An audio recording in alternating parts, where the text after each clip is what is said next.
Memphis track boy. Let's go. Let's go. Let's go. My Colorado swag. My Colorado swag. My Colorado swag. I think they like my Colorado swag. Cause when I'm in that flag, I don't really know just how to act. And when I'm in that gold, you know I'm acting bad. Holla, get a bus with my Colorado swag. My Colorado swag. Welcome into signing day for the class of 2026. The Colorado Buffaloes are going to have a small class here during the early signing period, which extends through Friday. You would expect most of those signees to be announced today. I don't think there's going to be a whole lot of drama.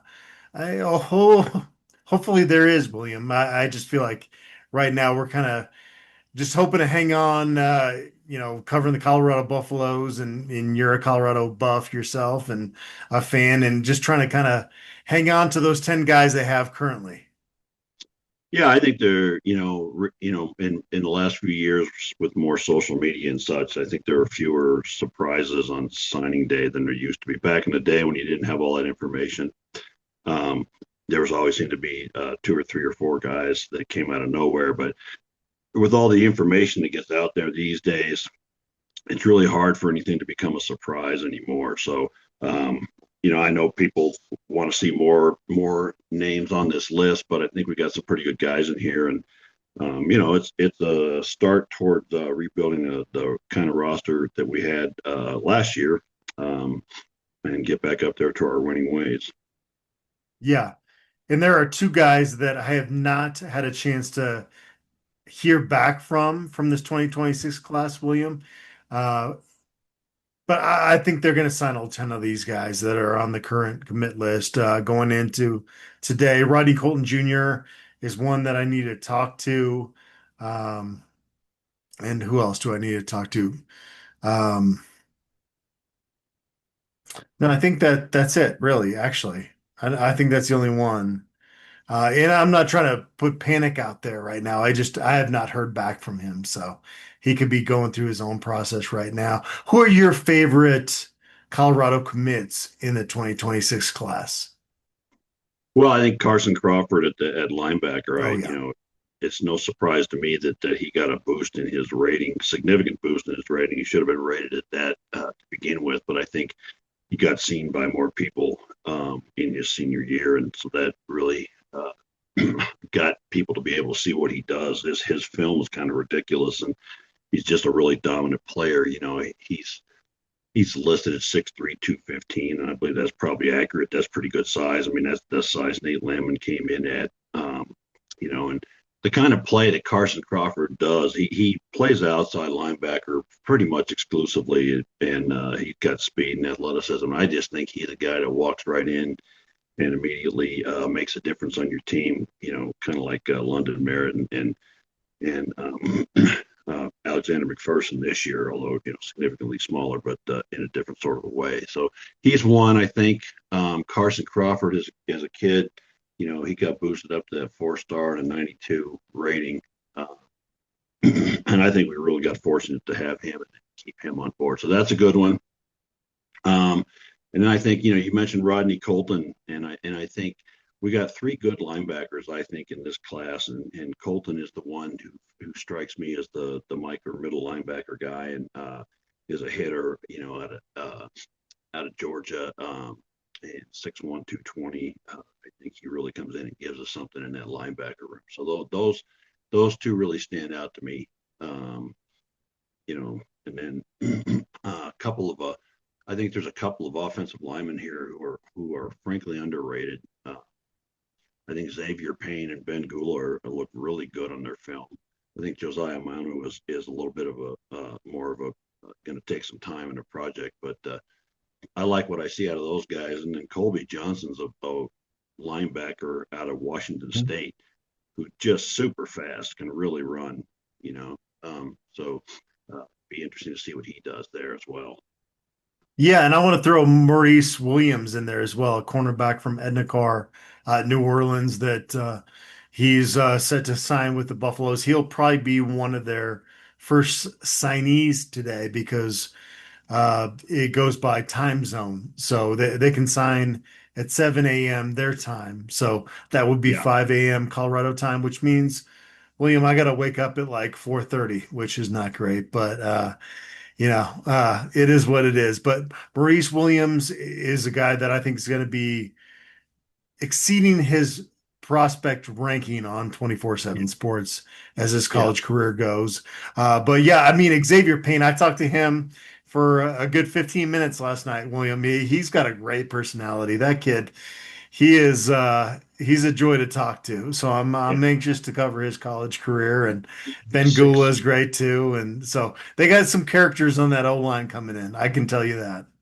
And Payne is 6'7", 320, and he's got all the kind of length and athleticism that you're looking for. I think he's significantly underrated as well. But a guy and then Ben Gula, I think, is far better than people think, and he's played. I think both.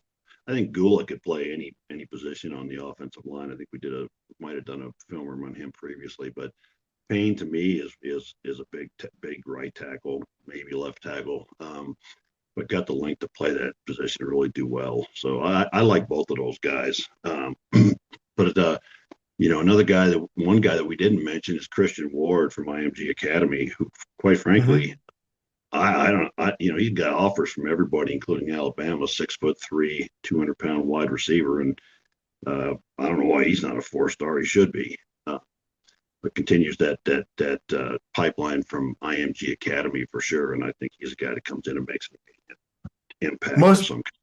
Yeah, most of these guys will be early enrollees for Colorado, which is obviously beneficial, as we've seen based on the guys that come in early from the prep ranks versus late. Like you got to have kind of that springboard to get you ready going into your true freshman season if you want to see the field. Otherwise, it's really difficult to do that. General overview of Colorado's prep recruiting efforts in 2026, William. Gavin Mueller flipping, not great. Emmanuel Ruffin flipping, not great. Demontre Timms flipping to Indiana, not great. How do you kind of assess this whole deal from a big picture standpoint as we go into this early signing day? Well, I think we brought a lot of guys in, for visits and what have you, and had interest from a lot of people. We didn't really get a good closing rate on them. So I think we need to Yeah. reassess. I think they need to reassess how they're approaching this, because I think, to be perfectly honest, it's not working somehow. It's working in the sense that you get a lot of interest from a lot of really good players, but you're not closing the deal. So I think Coach Prime has to go to the homes, and do that. And I think the other assistant coaches got to work harder to bring these guys in. And I don't know what the answer is. Some of it may be NIL, but I don't think that's the whole bag for every pun not intended, but there it is, whole bag for all these guys. So I think they just need to reassess their entire. It feels to me, like this staff as a whole needs to be working harder on the recruiting. But I don't know if that's accurate or not. But I think it's disappointing. But I also think it's not beyond. It's not out of the realm of expectations for two reasons. Number one, being that Coach Prime was out for such a long time fighting cancer, and then you have a 3-9 season, and some guys are going to go somewhere else because they think they can win more somewhere else, or what have you. Yeah, Um, no doubt.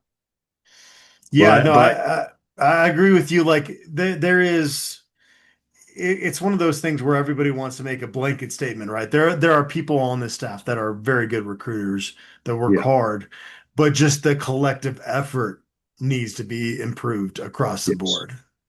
yeah, yeah, Yeah, and it's not, it's like, I don't know, I can't really make you a list of specific things, but I just think that there's more things that they need to be doing. It's almost like they're not taking. Well, I'm hesitant to make comments, that turn into blanket statements, but it almost seems like they're taking it a little bit for granted at the high school level, and they need to really ramp it up and get more active about it.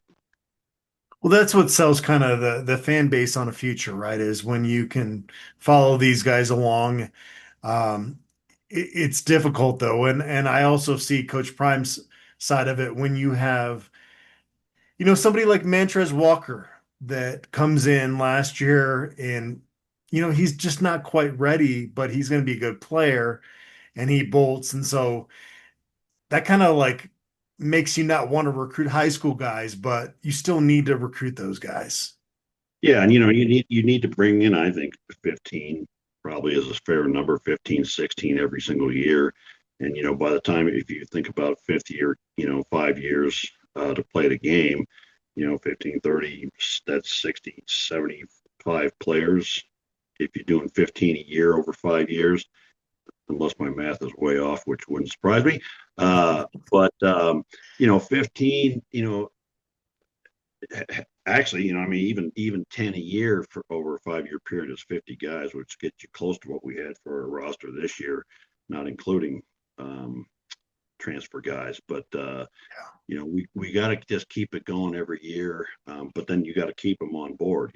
So like we've already lost several guys from that class from last year, and then I kind of feel like Mantrez Walker got recruited over, and I don't know if that's part of his decision making or not. But the guys coming in are, I think, two of them at least are better than he is, and the third, Colby Johnson, is an entirely different kind of linebacker anyway. But so I don't know what caused Mantrez Walker to leave. He did. He's gone. Good luck to him. I'll be very curious to see where he winds up, which I think will tell us a lot about what other teams think of his talent. But that is one of the hazards of recruiting a bunch of high school guys now. But you got to re-recruit them every year. So the next month in a day are going to be a dead period, and then January 5th is when things open up again for college coaches to go back out on the recruiting trail. And that's going to be right after when the transfer portal opens, and it's going to be madness there.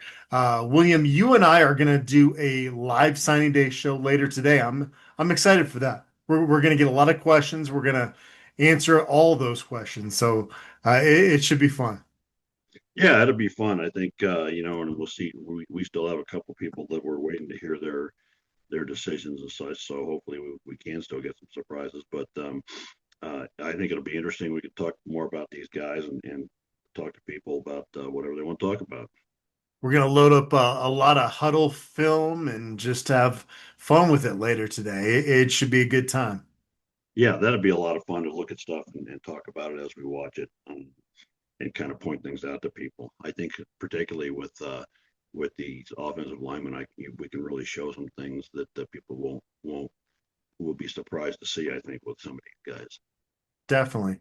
Great stuff, William. Appreciate you as always. And we're going to be coming back to you throughout the day. And then, like I said, we're going to have a live show with William and I later in the day. And we're going to, hopefully, if you have any questions about Colorado football recruiting, definitely tune into that at 5 p.m. Mountain Time, 7 p.m. Eastern Time, 4 p.m. Pacific Time. What's the other time zone? We got 6 p.m. Central Time. Let's get everybody on board because we need all the the What involvement there. what time is Hawaii and American Samoa? I think Hawaii is 5 hours before Yeah. Colorado time. So I don't know. Big Del Chico, my guy, is out there. So if he tunes in, then he can fill us in on that. But appreciate you, William. Let's have a good signing day. I know that Colorado season in 2025 didn't go as well as people thought, but there's still some really talented players coming to the Buffs. Honestly, some of these guys would have been headliners in previous classes. Yeah. So let's keep that in perspective a little bit. And I also think, like and I'm not trying to throw a spin at anybody. This just occurs to me, and I'm going to say it. So, how I roll. But, in those some of those previous classes, like some of the things we got under Durrell and even some of the McIntyre classes where you had 20 or 25 guys, it was really only the top 10 or so guys that mattered in the long run anyway. And that's what Right. we got. Yeah. That's what we got. We got the top end of any one of those classes by a good bit, actually. Just got to recruit better out of the portal, especially defensively. And we'll get into that as we delve into this offseason for sure. Appreciate you, William, and appreciate everybody out there. Stay tuned to BuffStampede.com because it's signing day, man. There's going to be a lot of updates coming your way.